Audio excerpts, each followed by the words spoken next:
Isang gabing puno ng sigawan, kaba, at matinding aksyon sa boxing ring, muling ipinakita ni Eman Bacosa Pacquiao ang kanyang lakas at determinasyon nang duminahin niya ang kanyang kalaban sa laban na ginanap sa Tagbilaran City, Bohol, noong huling bahagi ng Pebrero 2026.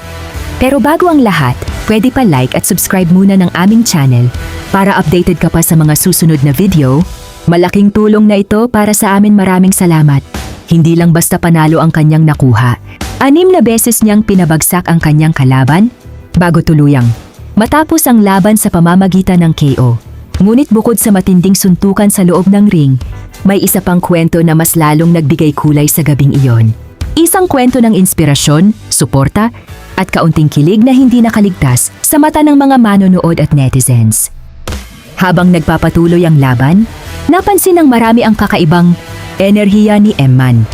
Mula sa unang round pa lamang ay agresibo na siya, mabilis ang galaw, matitindi ang kombinasyon ng suntok, at tila may gustong patunayan sa bawat hakbang. Para bang hindi lamang kalaban ang kanyang kinakaharap, kundi pati ang bigat ng apelyidong kanyang dala. Kapag sinabing Pacquiao, agad pumapasok sa isip ng marami ang pangalan ng kanyang ama. Ang alamat ng boxing na si Manny Pacquiao, ang 8th Division World Champion na nagbigay ng napakaraming karangalan sa Pilipinas. Dahil dito, hindi maiiwasan ng matinding pressure at mga paghahambing na kinakaharap ni Eman sa bawat laban. Maraming nagsasabi, kung hindi siya Pacquiao, makakarating kaya siya sa puntong ito? Masakit man pakinggan, ngunit normal na tanong iyon para sa anak ng isang alamat.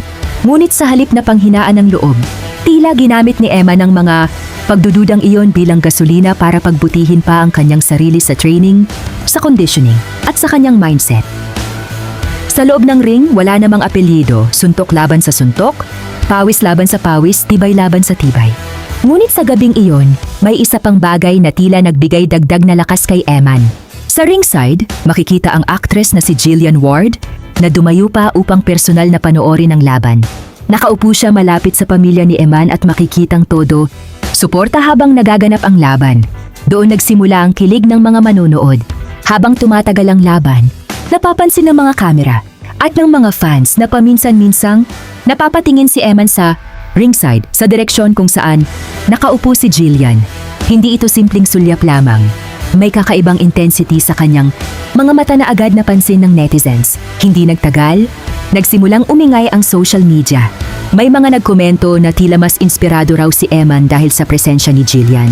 May nagbiro pa na nga na baka raw kapag nakita niya si Jillian, ay mas lalo pang lumakas ang kanyang suntok. Ang iba naman ay nagsabing parang may bagong bersyon ng eksenang dati nang nakikita ng mga boxing fans noong si Jinky Pacquiao ay laging nasa ringside habang lumalaban si Manny Pacquiao. Round 2 pa lamang ay nagpakita na ng matinding dominasyon si Eman. Isang malinis at malakas na suntok ang nagresulta sa unang knockdown ng kanyang kalaban. Sumigaw ang buong arena habang ang kanyang kalaban ay bumagsak sa canvas. Sa ringside, makikita ang halo-halong emosyon sa mukha ni Jillian. May kaba, excitement at tila proud sa ipinapakitang laban ni Eman. Pagdating ng round 3, tuluyang naging dominante ang batang Pacquiao. Sunod-sunod ang kombinasyon ng kanyang mga suntok, body shots, hooks at mabilis na footwork. Sunod-sunod ding bumagsak ang kanyang kalaban hanggang umabot sa 6 na knockdowns. Hindi na kinailangan pang hintayin ng scorecards. Sa round 4 ay tinigil na ng referee ang laban. KO, panalo si Eman. Pagkatapos itaas ang kanyang kamay bilang nagwagi, natural lamang na napatingin siya muli sa ringside. Doon makikita ang isang simpleng ngiti, hindi malaki, hindi eksaherado, ngunit sapat para lalo pang kiligin ng mga manonood at netizens. Sa gabing yon, tila dalawang laban ang napanalunan ni Eman, ang laban sa loob ng ring at ang laban sa matinding expectations na dala ng kanyang apelyido.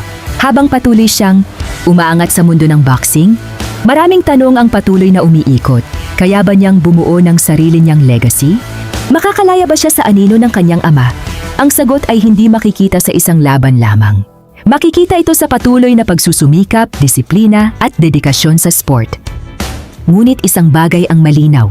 Hindi niya kailangang maging susunod na Manny Pacquiao. Kailangan lamang niyang maging pinakamahusay na bersyon ng Eman Pacquiao. Samantala, sa isang panayam matapos ang laban, inamin ni Eman na lalo siyang na-inspire.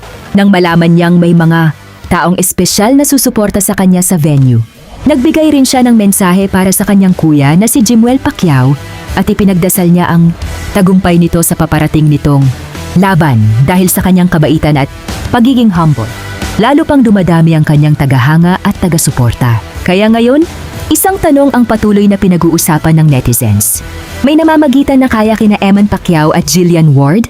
Hanggang ngayon ay wala pang kumpirmasyon mula sa dalawa, ngunit hindi maikakaila na sa gabing iyon. Bukod sa ingay ng mga suntok sa ring, may isa pang bagay na narinig ng mga tao, ang tibok ng puso ng isang kwento na maaring nagsisimula pa lamang. May mga netizens na nagsasabing may something na raw, batay sa kanilang closeness, lalo na sa paraan ng kanilang pakikitungo sa isa't isa sa social media. May mga sweet na komento, simpleng kulitan, at mga moments na madaling bigyan ng malisya ng fans. Pero kung susuriin, posible rin na ito ay normal na samahan lamang ng dalawang magkaibigan na komportable sa isa't isa. Mahalaga ring tandaan na bilang mga public figures, hindi lahat ng nakikita natin online ay sumasalamin sa buong katotohanan. Minsan, ang mga simpleng interaction ay napapalaki dahil sa excitement ng fans at sa bilis ng pagkalat ng impormasyon sa internet. May ilan ding nagsasabi na baka mas pinipili muna nina Jillian at Eman na mag-focus sa kanilang careers. Sa industriya ng showbiz, hindi biro ang pressure, kaya natural lang na unahin muna ang mga proyekto at personal growth bago ang anumang romantic na relasyon. Sa huli, tanging sila lamang ang tunay na nakakaalam kung ano ang meron o wala sa pagitan nila. Hanggat wala silang direktang pahayag, mananatili itong isang misteryo na patuloy na susubaybayan ng kanilang mga tagahanga. Kaya sa ngayon, ang pinakamainam nating gawin bilang fans ay suportahan sila, mapakareer, mano-personal na buhay at hintayin kung may darating mang paglilinaw mula sa kanila mismo. Ngayon, mas lalong umiinit ang usapan dahil may bagong laban na naman na kinasasangkutan nina Eman Bacosa at Jillian Ward. Pero hindi ito laban ng away, kundi isang uri ng tahimik na kompetisyon na kapansin-pansin sa kanilang dalawa. Sa mga nakaraang araw, napansin ng fans na tila mas nagiging aktibo si Eman, mas present sa social media, mas confident sa kanyang mga galaw, at tila mas pinapakita ang kanyang best version. Para bang may pinapatunayan o mas pinaghuhusay ang sarili para sa isang espesyal na tao? At dito na pumapasok si Jillian, kilalang kilala. Si Jillian sa kanyang dedikasyon sa trabaho, mapaarte, pag-aaral o personal growth. Kaya hindi maiiwasan na ang sinumang malapit sa kanya ay mahihikayat ding mag-level up. Kaya ang tanong ng marami, ito ba ay simpleng self-improvement lang ni Eman? O isa itong silent challenge para mapantayan? O mahigitan ang standards ni Jillian?